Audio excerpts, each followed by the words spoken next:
Bonjour à tous, bienvenue dans ce webinaire autour de NXMCD. On va parler de la solution logicielle et on va aussi parler en fait du besoin qui arrive de plus en plus dans nos industries, à savoir la mise en service de machines de manière virtuelle pour gagner du temps et réduire le temps de mise en service de nos installations et donc pour être plus profitable. C'est parti. Petit rappel par rapport à l'organisation de ce webinaire. Pour le confort de tous, vos micros sont coupés. Si vous avez des questions à nous poser tout au long de la présentation, n'hésitez pas à utiliser le chat. Nous reviendrons sur les différentes questions à la fin de la présentation. C'est prévu dans le déroulement du webinaire. Le sommaire de ce webinaire est articulé donc en 5 points qu'on va aborder au fur et à mesure.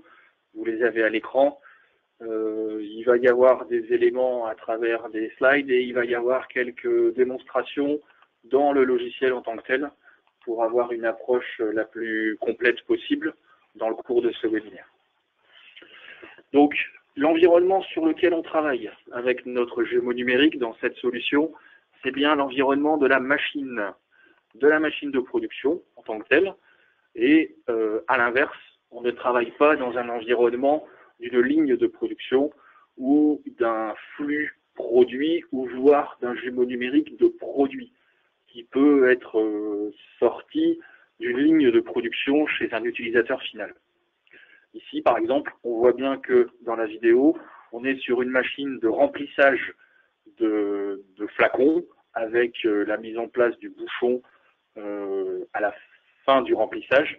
On n'est pas sur les cadences de production, les différents éléments. Donc ça, c'est vraiment l'environnement.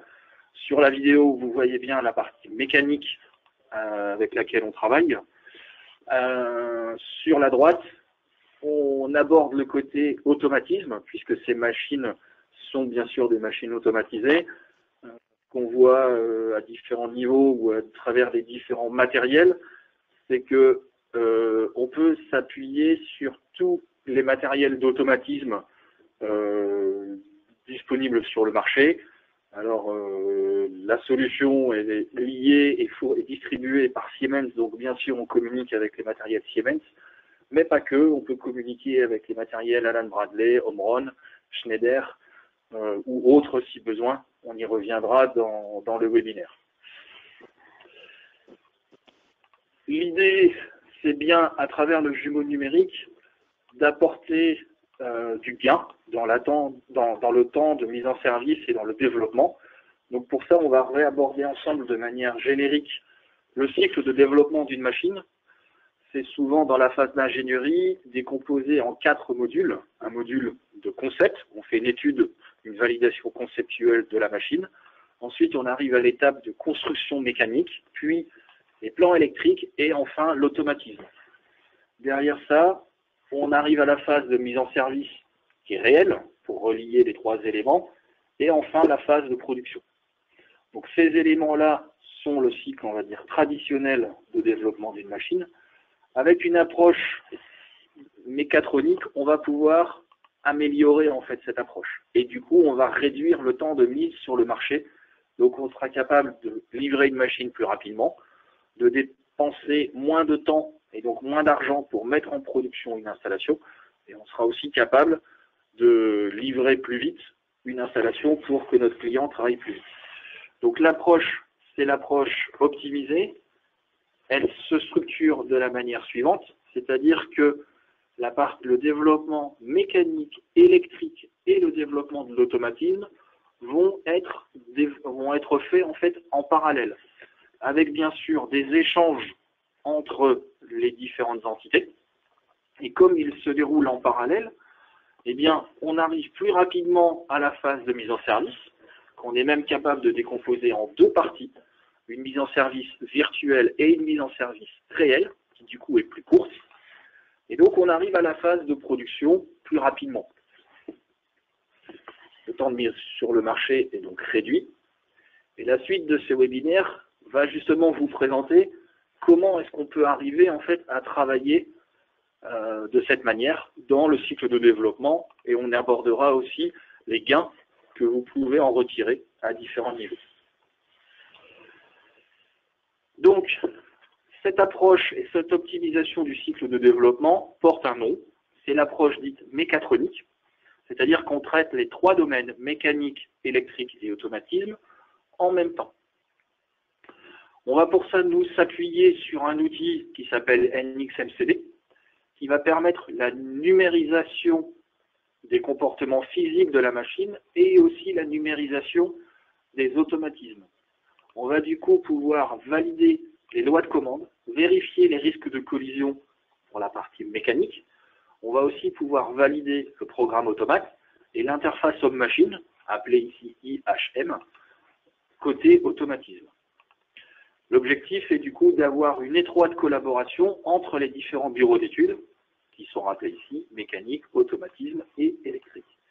Ces trois entités sont bien sûr indispensables au niveau du fonctionnement chez un constructeur de machines, et donc on les retrouve ici tous ensemble. On a une équipe projet qui travaille en parallèle. Donc, la partie CAO et la dynamisation de la CAO, vous avez ici un élément qui est représentatif du logiciel NXMCD. Alors, pour avoir une partie un peu plus interactive, je vous montre le logiciel en tant que tel.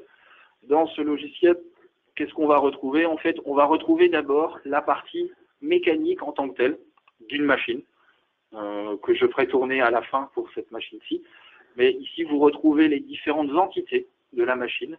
Et donc là, on est vraiment sur la partie CAO statique complète de votre installation.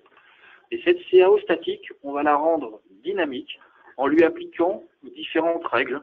Les règles sont d'abord la définition dite des corps rigides.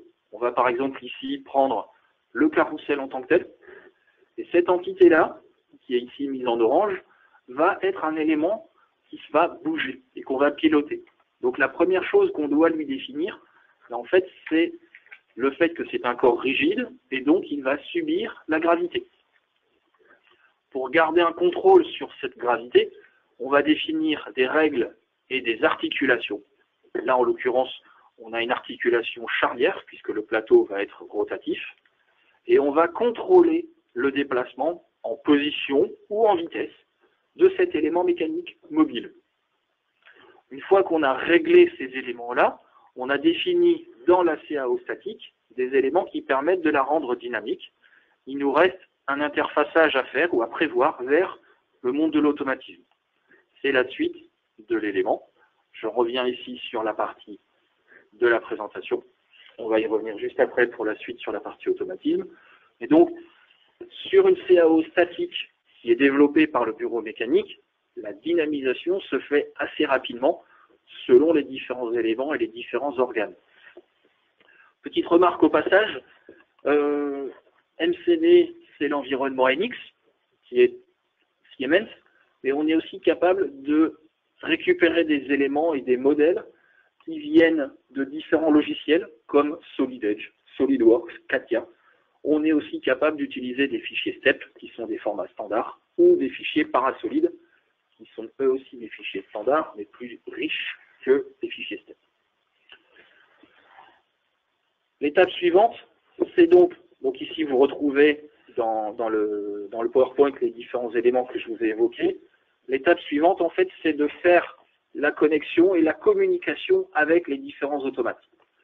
Alors, comme je vous l'avais dit tout à l'heure, on est capable de travailler sur les différents fournisseurs d'automatisme, Siemens ou autres, et on peut le faire de différentes manières. On peut le faire à travers de la communication standardisée.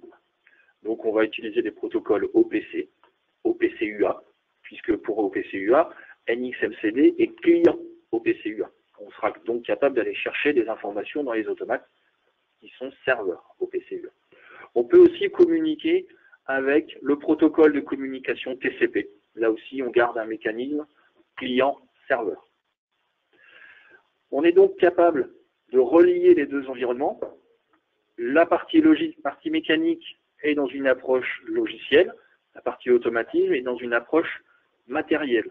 Dans ces cas-là, l'automate est positionné à côté du PC sur votre bureau.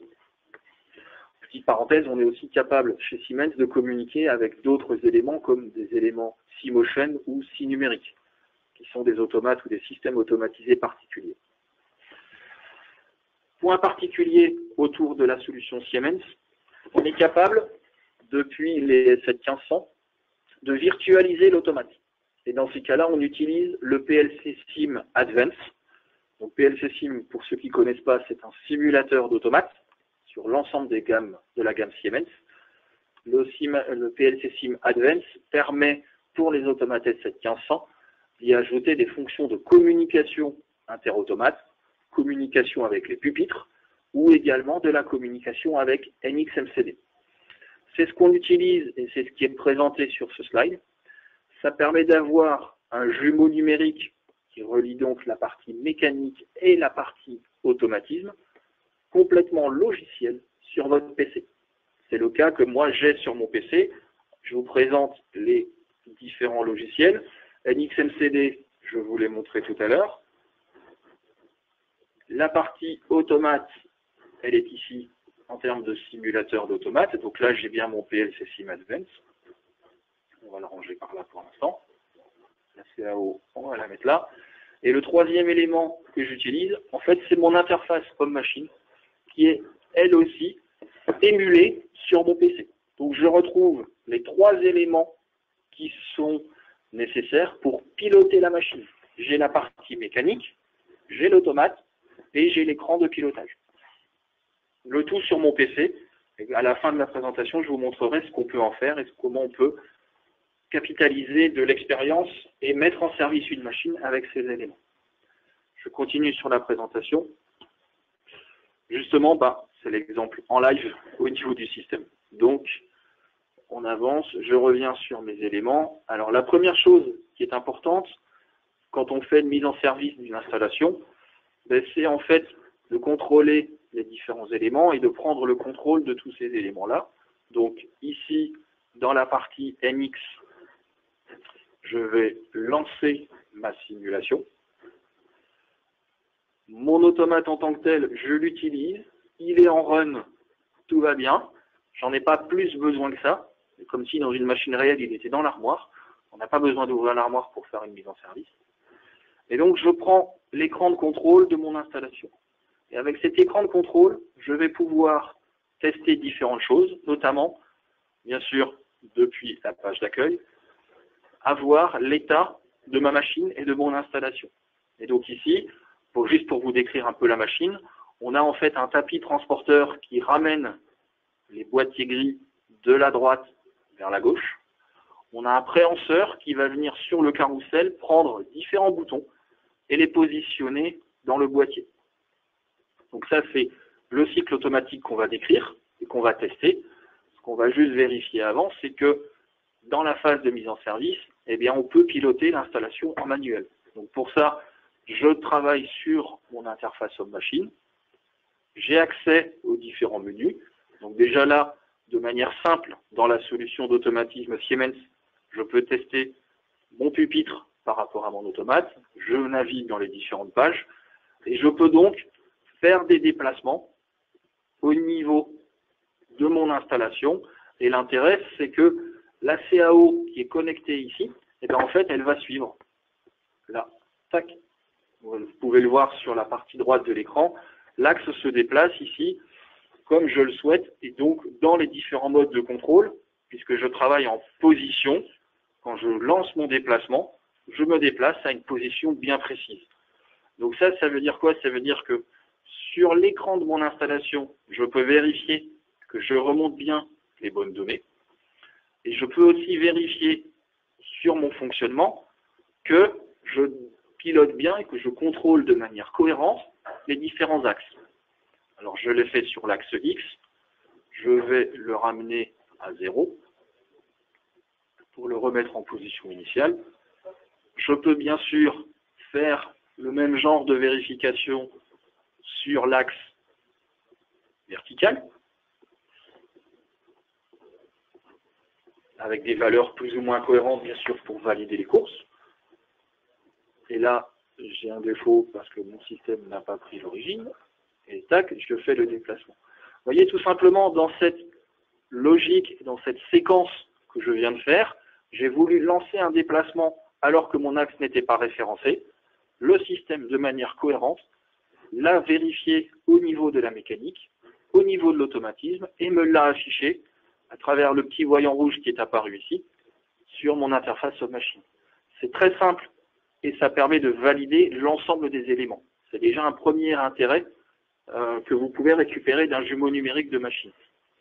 Encore une fois, je remets mon axe en position initiale et je remène l'axe vertical à sa position initiale. Alors bien sûr, je peux retrouver la même chose pour le magasin étant le plateau rotatif qui est lui en position initiale. On ne va pas s'attarder sur ce point-là, je pense que vous l'avez compris, on peut gérer les différents éléments. Et donc une fois qu'on a validé tous ces éléments prêts à faire en mode manuel sur le pilotage de la machine, bien sûr on peut lancer un mode automatique ou semi-automatique si vous le souhaitez. Et dans ces cas-là, je peux lancer, mettre ma machine en marche, et étant sur un jumeau numérique, j'ai un bouton supplémentaire qui me permet de lancer le cycle. Alors vous voyez que là, la boîte est arrivée. J'ai une première séquence en mode automatique, c'est une séquence de mesure qui permet de vérifier que dans le boîtier, il y a bien 3 emplacements et il n'y a pas déjà un bouton en place. Ensuite, je prends un bouton qui n'est pas le bon parce que mon carrousel n'est pas initialisé. Voilà, encore un effet démo, mais quelque part ça arrive dans la vie réelle. Donc là, le cycle automatique n'est pas bon parce que je n'étais pas en position sur ma machine. Je n'étais pas bien initialisé. C'est un contrôle qui n'a pas été fait, qui n'a pas été prévu dans le code de l'automatisme. Je peux très bien décider d'arrêter là et de le vérifier. Donc ici, je laisse dérouler la séquence. Et vous allez voir que finalement, on ne va pas produire exactement le système puisque la machine n'a pas démarré dans les bonnes conditions. Là, je reprends un bouton dans le vide. Eh bien, on n'est pas bon. L'idée, c'était de produire un boîtier avec un arrêt d'urgence, un bouton rouge et un bouton bleu. Eh bien, on n'y est pas. Voilà. Donc là, soit c'est un problème d'automatisme et c'est l'automaticien qui, sur son bureau, peut le vérifier et peut le corriger. Soit c'est un problème d'utilisation de la machine. Et dans ces cas-là, on peut revérifier, voire compléter à travers le programme automatisme pour que l'utilisateur ait bien les bonnes informations. Juste pour valider tout ce que je viens de vous dire, je redémarre ma CAO, mon animation, ma machine en tant que telle sur le carrousel, je vais le remettre en position initiale. Je ne veux pas démarrer à 15 degrés, mais je veux bien démarrer à 0. Je fais une prise d'origine, un quittement, prise d'origine, voilà. Vous voyez que mon carrousel s'est remis en position initiale, et donc je démarre bien un cycle sur la vue d'accueil avec les 3 axes en position 0. Et là, normalement, ça devrait marcher de manière plus pertinente au niveau du système. Le boîtier arrive, je refais ma séquence de mesure. Ayant fait ma séquence de mesure, je suis normalement aligné sur le premier bouton qui est le bouton d'arrêt d'urgence. Je le prends. Voilà, c'est mieux quand on utilise correctement la machine. C'était pas volontaire, mais finalement, ça le fait bien dans la démonstration également. Je vais donc chercher un deuxième bouton qui sera le bouton rouge. J'aurai la rotation du carrousel pour aller chercher le bouton bleu. Autre cas de figure que vous pouvez ici vérifier à travers un jumeau numérique qui est très parlant sur cette maquette, sur ce jumeau numérique-là, c'est finalement les positions auxquelles vous devez déplacer vos différents axes pour aller prendre les différents éléments, tant sur l'angle de rotation du carrousel que le point de prise. Parce que si on regarde bien, mais finalement, je ne prends pas mon bouton poussoir pile au centre de mon bouton. Est-ce que c'est gênant ou pas? C'est un décalage. Ce sont des réglages que vous pouvez déjà affiner à travers le code automatisme sur un jumeau numérique, alors que physiquement, la machine, elle est peut-être encore en cours de construction dans vos ateliers. Voilà, ça c'est l'ensemble de la démonstration sur la partie pratique, sur le résultat à ce niveau-là. Je vais m'arrêter là sur la partie démonstration pratique. L'idée, c'était bien de vous montrer ce qu'on peut retirer d'un jumeau numérique dans une phase de mise en service. Et donc, je pense qu'on a abordé les différents aspects. Tant en phase de réussite que parfois même en phase, on va dire, d'échec ou d'aléa de fonctionnement machine. Donc cet exemple-là, il est maintenant terminé. J'en arrive à la synthèse de la présentation. La synthèse, elle porte sur différents points. C'est que vous avez une machine sur laquelle il y a différents points à régler et il y a donc différents points d'attention. De manière standard, sans la mise en service virtuelle, une mise en service peut générer, et on l'a vu ici, des problèmes, on va dire, inattendus. La résolution de ces problèmes nécessite du temps, du personnel, de la compétence, et nécessite parfois du matériel. Si vous avez un aléa sur site, et que vous en arrivez à casser la machine, eh bien vous pouvez complètement arrêter la mise en service et du coup reporter le délai de livraison. Quand ça se passe de l'autre côté de la France, c'est déjà pas mal, mais parfois, si vous avez des projets à l'international, c'est encore pire et c'est encore plus cher. Donc, une mise en service génère des aléas qui peuvent générer des coûts incalculables. C'est malheureusement inévitable, ça fait partie de la vraie vie.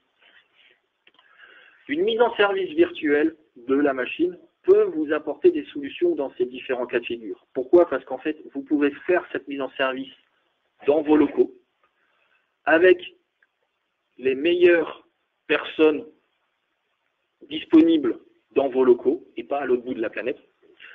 Le personnel est donc formé. Vous pouvez très vite adapter des stratégies pour corriger la machine ou les développements par rapport à ce que vous rencontrez comme problème. Et si jamais il y a des casses matérielles, finalement, elles ne sont pas matérielles, elles ne sont que logicielles. Donc les matériels de remplacement ne sont pas forcément nécessaires. Et si jamais vous en avez besoin, vous êtes toujours dans vos bureaux. Donc, les coûts sont malheureusement pas forcément inévitables, mais ils sont plus faibles et ils sont anticipés. Voilà. Ça, c'est vraiment la synthèse pour le jumeau numérique dans le cadre d'une mise en service virtuelle d'une machine, qui était l'objet du webinaire. Un jumeau numérique peut vous servir aussi dans d'autres cas d'usage. Et on va les lister ici. Ils ne sont pas forcément tous là, mais un jumeau numérique peut servir à faire de la validation de concept d'une installation ou d'une machine. Et ce, avant la fabrication. Ça peut être intéressant de passer quelques heures sur 2 logiciels pour arriver à vérifier qu'on pourra appliquer tel ou tel concept et développer une machine. On peut, bien sûr, et c'est ce que je vous ai montré, faire de la mise en service sur site plus courte, puisque la machine a été prévalidée. On a, par exemple, à l'arrivée sur site, une machine qui est testée à 80-90%. On est bien d'accord, ce qu'on ne pourra pas tester, ce qu'on ne pourra pas simuler, c'est tout le test d'entrée-sortie, de vérification de câblage. Ça, c'est du matériel et ça reste inévitable. Par contre, après ça, vous pourrez assez rapidement basculer en mode manuel, voire automatique, puisque vous avez déjà validé votre code automate dans le jumeau numérique. Vous pouvez aussi utiliser un jumeau numérique de machine pour améliorer une ligne de production. Et ce, avec un temps d'arrêt plus court. Pourquoi? Parce que si vous envisagez une évolution de votre machine, vous pouvez la tester sur le jumeau numérique, et pendant ce temps-là, la machine qui produisait depuis 3 mois ou 6 ans, elle continue à produire jusqu'à ce que vous ayez terminé et validé l'évolution de la machine avec votre client. Le client, à ce moment-là, décide l'arrêt de production sur base du temps que vous avez défini, et il a la garantie que ce qui sera mis en place correspond bien à son attente et apporte une réelle amélioration. Donc ça, c'est un élément secondaire, on va dire, c'est un autre cas d'usage d'un jumeau numérique machine, mais c'est aussi parfois très pertinent dans le dialogue et dans l'évolution des installations existantes chez les utilisateurs finaux.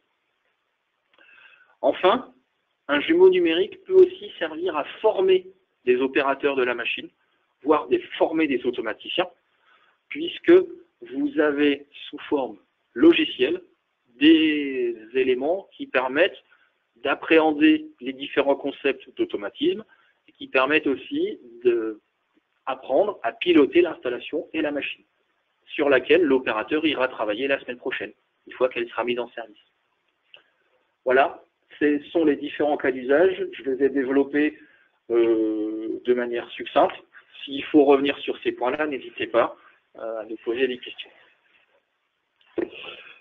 Le tout et les trois rappels, enfin le rappel des trois objectifs principaux d'un jumeau numérique, c'est évidemment d'avoir un temps de mise sur le marché plus court, d'augmenter votre productivité et la fiabilité de vos installations. Voilà, on en arrive à la fin de cette présentation. J'ai juste ce dernier slide qui permet en fait d'aborder de manière synthétique la transition et l'apport d'un jumeau numérique. Les plans d'une machine décrivent comment la machine devrait marcher. Et les plans, ce n'est pas la vraie vie. Un jumeau numérique, par contre, lui, il va plus loin. Et il vous montre comment la machine fonctionnera. Et ça, vous pouvez le voir directement en live sur la partie CAO et sur la partie automatisme. J'espère que la démonstration vous a permis d'appréhender ce concept. J'en arrive à la fin de la présentation des différents thèmes. On est donc en phase de questions-réponses. Nous vous invitons à poser vos questions via le chat. Voilà, on vous laisse un petit peu de temps, le temps de les saisir. On a quelques questions qui sont arrivées entre-temps, donc je vais d'abord répondre à celles qui ont été posées. Alors, la première question qui nous est posée concerne la démonstration en tant que telle, à savoir comment est-ce que les produits arrivent en fait sur le carrousel. En l'état, les produits arrivent de manière statique, puisque au démarrage de la maquette, les produits sont déjà en place. Par contre, on a la possibilité, si on le souhaite, de manière dynamique, et on le voit en fait sur le fonctionnement de la boîte. Je vais vous répondre par rapport à ça, parce qu'en fait, dans NXLCD, on a l'occasion de faire apparaître des produits à travers un module de source. Et donc, si je relance mon animation directement en automatique, là, si on regarde bien, on voit en fait que le carrousel contient déjà tous les produits, mais le boîtier n'est pas encore en place. Je vous le montre au niveau du convoyeur. Le convoyeur, il est bien vide. Et donc, c'est au moment où je vais lancer ma séquence en ayant remis mon carrousel en position initiale, pour ne pas faire deux fois la même erreur. Tac, tac, tac, hop. Déplacement. Alors là, il tourne dans le sens horaire. Il est un peu plus long. Je pourrais très bien modifier sa vitesse. On va le laisser se dérouler. Et donc, quand je vais relancer le mode automatique, je prévois le côté visuel. Vous allez voir que la boîte va apparaître au niveau de l'outil, au niveau de la CAO en tant que telle.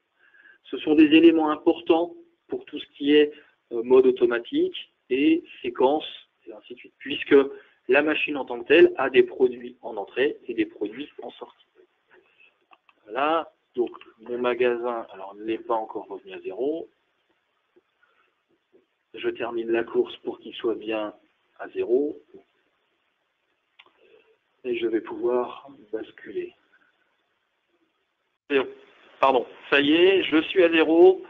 Je peux donc rebasculer en mode automatique sur la page d'accueil. Mes trois axes sont bien à l'état initial. Je peux mettre ma machine en marche.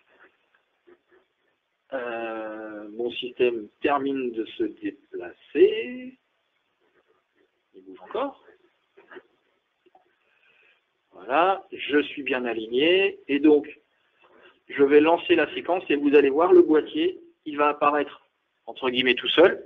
C'est pas de la magie, hein, c'est juste une génération de boîte qui se fait. Marche. Voilà. Vous l'avez vu apparaître, il est même tombé un petit peu, ce il est apparu en fait dans la CAO un petit peu plus haut que le tapis. Ça permet de réillustrer le fait que la gravité s'applique sur les différents corps. Voilà. J'espère que ça répond à la question. Je passe à la question suivante. Est-ce que c'est compatible avec les grandes marques de robots? Oui, tout à fait. Par rapport à ça, ah oui, la question est là. Je ne voyais pas le dernier mot complet. Delphine vient de me dire, regarde à cet endroit-là. Okay. Alors, concernant les marques de robots, oui, ça fonctionne. On a même des évolutions dans le logiciel NXMCD qui permettent de s'interfacer sur les différents robots et de travailler sur des fonctions, on va dire, de définition ou d'optimisation de trajectoire par rapport à ça. Donc oui, on a des solutions. Si vous voulez, on pourra y revenir de manière plus détaillée par la suite. En dehors de ce webinaire, par exemple, si vous le souhaitez. Avez-vous des exemples de gains sur l'utilisation des jumeaux numériques? Oui, on en a au fur et à mesure. En fait, les meilleurs gains exprimés le sont par nos clients en termes de référence. Pour ce point-là, on pourra vous envoyer quelques liens où je vous renverrai vers notre site internet où on a listé des éléments, on a des articles de clients références parce que les gains sont nombreux et sont dans différents domaines par rapport aux différents cas d'usage. Donc, sur cette question-là, on vous renverra les réponses possibles ou les différents cas par la suite.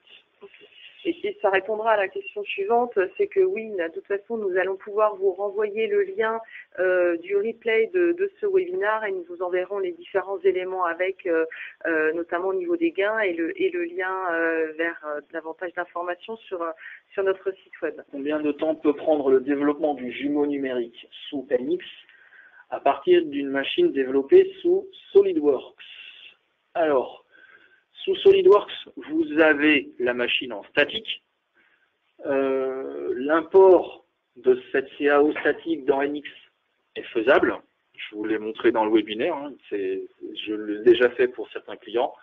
Il y a un temps de conversion pendant lequel entre guillemets, on regarde travailler son PC, où on peut faire autre chose à côté. Ensuite, rendre une machine ou une CAO dynamique dépend toujours de la machine en tant que telle. La machine que vous voyez ici, qui a servi dans la démonstration, en faisant le lien avec la partie automatisme, c'est 2 jours de travail. Est-ce que ça vous donne un exemple ou pas? C'est selon les cas de figure. Une machine dans laquelle il y aura par exemple un robot 6 axes pour aller chercher des informations, effectivement, on aura l'occasion de retravailler et d'évoquer ces éléments-là. Un point complémentaire, c'est que pour récupérer des informations venant de SolidWorks, on peut s'appuyer aussi sur un standard qui est le standard JT, qui permet de récupérer les éléments, la structure et les différents éléments de l'assemblage. Petite parenthèse sur JT, ça permet de garder une certaine associativité entre les différents développements et entre les différents outils depuis SolidWorks ou depuis SolidEdge vers NX. Parce que à ce niveau-là, c'est pas forcément, NX ne devient pas votre outil de CAO pour pouvoir faire du NXMCD. La question suivante concerne le temps pour appréhender l'outil. Sur la partie MCD en tant que telle au sein d'NX, en moyenne, quand on forme nos clients, on passe 3 jours chez nos clients. On passe 2 jours en fait sur la partie mécanique et mécatronique, dans laquelle on aborde les différentes notions. On peut le déployer chez un seul client et donc travailler sur les modèles du client, SolidWorks ou pas, ou SolidEdge, ou NX directement, ou depuis des fichiers STEP. Tiens, je repense à un petit élément par rapport à SolidWorks. Il est bon de rappeler que le moteur interne de SolidWorks et de NX, c'est le même moteur, hein, c'est le moteur Parasolid. C'est ce qui est très utilisé justement sur cette associativité et sur ce transfert de données. Donc, dans le cadre de notre formation, on a donc 2 jours sur la partie mécanique, et on a une journée sur la partie automatisme, parce que Feelings c'est pas formateur en automatisme, et dans un premier temps, et dans un deuxième temps, c'est parce qu'on est plus lié en fait à de l'interconnexion vers le monde de l'automatisme que vraiment du développement automatisme en tant que tel. Ok, donc voilà sur les différentes questions qui ont été posées. On a fait le tour. On a fait le tour. De manière globale, pour compléter tous ces éléments et pour que vous réussissiez correctement à mettre en œuvre un jumeau numérique, au-delà de la formation, Feelings vous accompagne dans le développement. On a vraiment une logique de projet et d'accompagnement qu'on valorise auprès de vous bien après la formation. C'est un élément important. Si vous êtes constructeur de machines, la formation est un élément nécessaire, mais on vous proposera de l'accompagnement bien au-delà de la formation. C'est ensemble une clé de succès et notre objectif, c'est vraiment de réussir avec vous ce premier projet et aussi de vous rendre autonome pour avancer dans les projets suivants. Il y a une dernière question qui est arrivée. À quoi correspondent les temps en bas du logiciel? Alors, je vais les montrer ici plus en détail. Les temps qui sont ici en place sont liés en fait. Le premier temps, c'est le temps écoulé. Donc c'est le temps depuis le démarrage de la simulation. Donc là, ça fait 10 minutes que le modèle tourne. L'échelle de temps effective et le temps d'attente sont en fait des paramètres qui sont liés aux performances du logiciel et aux différents éléments dans l'exécution des calculs de simulation. Le traitement est temps réel dans tous les cas. Il est couplé aussi à l'automate. Donc ici, si je reprends un zoom, on voit que l'échelle de temps n'est pas à 1, elle est un peu inférieure, mais elle reste synchronisée dans le fonctionnement et dans le temps réel. Donc on a un petit décalage qui se fait au fil du temps sur cette installation. Pourquoi? Parce qu'il peut y avoir eu un élément, une suite d'objets ou des calculs ou des objets qui n'ont pas pu être traités. Mais globalement, on n'a pas les éléments, c'est pas plus bloquant que ça au niveau du système, dans l'outil et dans les éléments. Voilà.